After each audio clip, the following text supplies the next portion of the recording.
አንድ ውስጤን የሚበላ ነገር አለ። የሆነ በቃ ሲያየው ምን አያሽኝ ካላችሁ ከዚህ በፊት ሩታዬና አብርሽ የሆኑት ነገር ያሳለፉት ነገር በቃ በጣም ነው ውስጥ የሚነካ ማለት ነው። በጣም ውስጥ ይነካል። እኔ እንጃ ይህንን ፍቅር ግን እንዴት አድርጎ ከነርሱ ውስጥ ሰይጣን እንደበተናቸው እኛ አናውቅም። ብቻ በእውነት ደስ የሚልና ለየት ያለ ህይወት ፍቅር የኖሩ ነበረ። ደግሞ ደስ የሚል ነገር ነበረ የሚታይላቸው። አብርሽም እንዴት እንደሚከስር ከልቡ አንስቶ የሚወዳት ምስት ነበረች። ምክንያቱም አንዳንድ ጊዜ ሳናስበው ነፋስ ይገባል። ይሄ ነገር ሩታ አላጠፋችም አብርሽ አላጠፋም ልንለው ሳይሆን አንዳንድ ነገር አትራክት ካደረጋችሁ እናንተን ህይወት ይጎዳል። አትራክት ካደረገ በጣም ነው የሚጎዳችሁ። በጣም ከልክ በላይ በቃ የምትሆኑት ነገር የመጀመሪያ የሆናችሁትን ነገር እያያችሁ አሁን ሩታ ምን ሆና ነው እንዲህ ያህል አብርሽን የምትከታተለው የምትሉ ሰዎች መልስ ይሆናል ብዬ ነው ይህን ነገር የሚያወራችሁ። አላገባችሁም ወይንም አገብታችሁ ማየታችሁ ሊሆን ይችላል። ይህቶች ሌላ ሰው ውስጣችሁ ላይ ማስገባት በጣም ከባድ ነው። ለምን በጣም ከባድ ነው። ሴት ልጅ ሆነሽ ሌላ ሰው አንቺ ውስጥ ላይ ገብቶ ሊቀመጥ ቦታ ለማግኘት ብዙ ዋጋ ያስከፍላል። ያም እንዴ እየሆነ ነው የሚሄድብኝ ብላ በጥርጣሬ ውስጡ ይሞላል።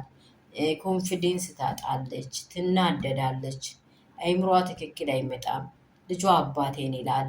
አሁን በየሰዓቱ ያያለው በየሰዓቱ እመጣለሁ ብሎ ሊውሌን ያለው የሚለው አብርሽም ላይ ይችላል። በቃ ነፋስ ከገባ ምንድን ነው የሚሆነው? በቃ ውስጣቸውን እየሸሻ እየተጎዱ ቀስ እያሉ በቃ ውስጣቸው ላይ ያለው መልካምነት እየታጠጠ አንድ አበባ ውሃ ካላጠጣችሁ ጠዋት ውሃ ጠጥቶ በቃ እንደጠጣ በጠጣ ሰዓት አበባውን ስታዩ ምንድን ነው የሚመስለው? በጣም ያምራል፣ በጣም ውብ ይሆናል። መልሶ ደግሞ ምን ይሆናል? ዝቅ ይላል። ከአራት ሰዓት በኋላ ደግሞ ዝቅ ይላል። የሆነ የቅድሙ ያያችሁት አበባ ሌላ ነገር ነው እንዲያየሁት እስከምትሉ ይሆናል። ልክ እንደዚህ ነው። ፍቅርም እንደ አበባ ነው። ካላንኮታኮታችሁ ትዳርም ማለት ነው። ከኩትኩታችሁ በህይወታችሁ ላይ በደንብ አሳብባችሁ ካላዛችሁ ብናይም ባናይም እንደዚህ በሌሎች ላይ ስናይም እኔ በተፈጥሮዬ ሁለት አባት የለኝም፣ እግዚአብሔር ይመስገን። አባቴም እናቴም አንድ ናቸው። የእናንተም የብዙዎች ከዚህ በፊት አንድ እንደሆኑ አምናለሁ። ሁለት እናት ያለው ሁለት እናትና አባት ተለያይቶ የምኖሩ ልጆች ብዙዎች አሉ። ግን በጣም ውስጣቸው የተነካ አይምሯቸው አባት ያላቸው ልጆች እና እናት ያላቸው ልጆች አብሮ ማውራት በጣም ኮንፊደንስ ያጣሉ። አባት የሚሉ ሌሎቹ የሚያለቅሱ ነው የሚመስላቸው። ይሄ ነገር ይገጥማል። እናንተ ሩታ ላይ ከመፍረድ በፊት ይህን ነገር አዙራችሁ አስቡት። ሩታ መኖር አትችልም አይደለም፣ ትኖራለች። እሱን አይደለም ከእሱ የበለጠ ታገባለች።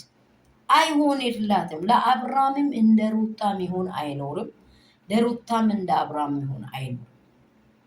ይህ ማስት ነው። በቃ ማንም እንዲሰማ የሚፈልገው ይህ ማስት። ምክንያቱም በቃ እናንተ ሞር በተዋደዳችሁት ቁጥር ምንድን ነው እየተጨመረ የሚሄደው? መውደድ ነው የሚጨምረው፣ ፍቅር ነው እየጨመረ የሚሄደው።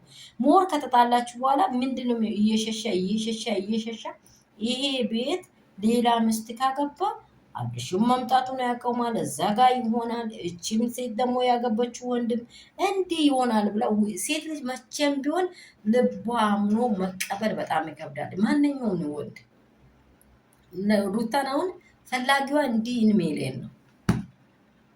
ከአብርሽ የበለጡ ያላቸው ባለሀብቶች ይፈልጋል። አይፈልጉም ማለት እነርሱ አያረቋትም።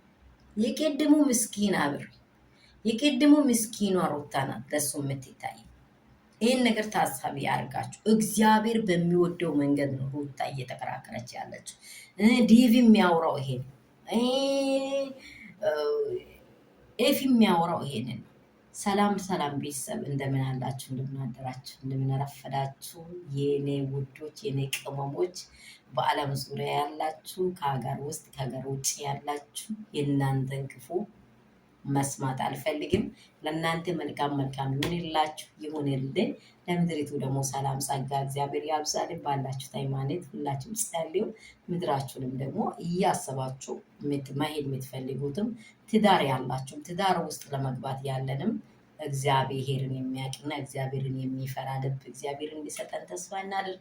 ወዳችኋለሁ በጣም። ይሄ ሀሳብ በእውነት ትክክል ነው የምትሉት ላይክ ሼር ሰብስክራይብ አድርጉ። ወዳችኋለሁ። ይሄ ትዝታ የሆነ ነገር ነው ስላየው ውስጤ በእውነት እኔ አለቀስኩ እሱን ነገሮች ሲያየው ማለት ነው። ስለዚህ እናንተም ከዚህ በፊት አይታችሁም ያለፋችሁት ነው። ይሄ ለሰው ህይወት መልካም ማለት ሰው ከትዳሩ ሲኖር ነው በሚለው ሀሳብ ነው ያወራኋችሁ። ወዳችኋለሁ።